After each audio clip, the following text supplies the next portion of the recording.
Hey everybody, here's a computer in for service, and I'm going to give you a little bit of history about this computer. This is an old eMachine system, and the motherboard and power supply was replaced in it some time back when.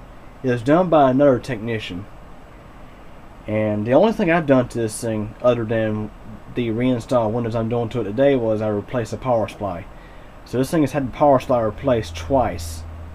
It's funny to note, the power supply that I pulled out was this nice sparkle unit that's up here. I got this one on YouTube. It's a sparkle 400 watt power supply. It's built like a tank, but I think it's got bad capacitors. Anyway, back to the point here. Basically, this computer was brought in for service, wanted to have Windows reinstalled because the man's going to be giving this computer to his daughter.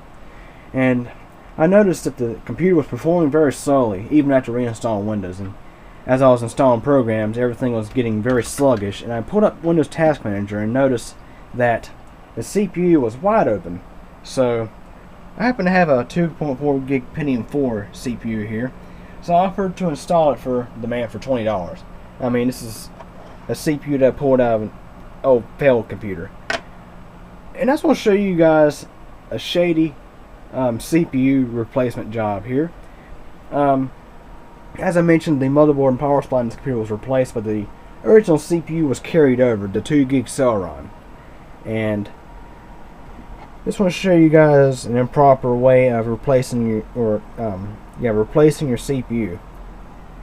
Whoever reinstalled the CPU onto this board from the dead eMachine board did not bother to clean the CPU off.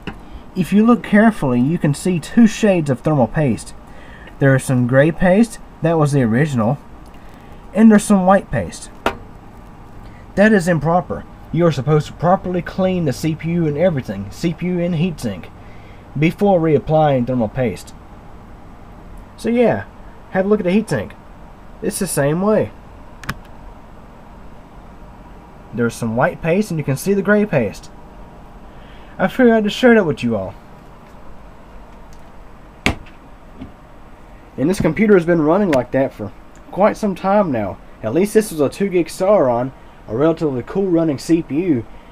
Had it been something more modern, like let's say a Phenom 2 or a Core i7 or something, we would have had some serious overheating issues here.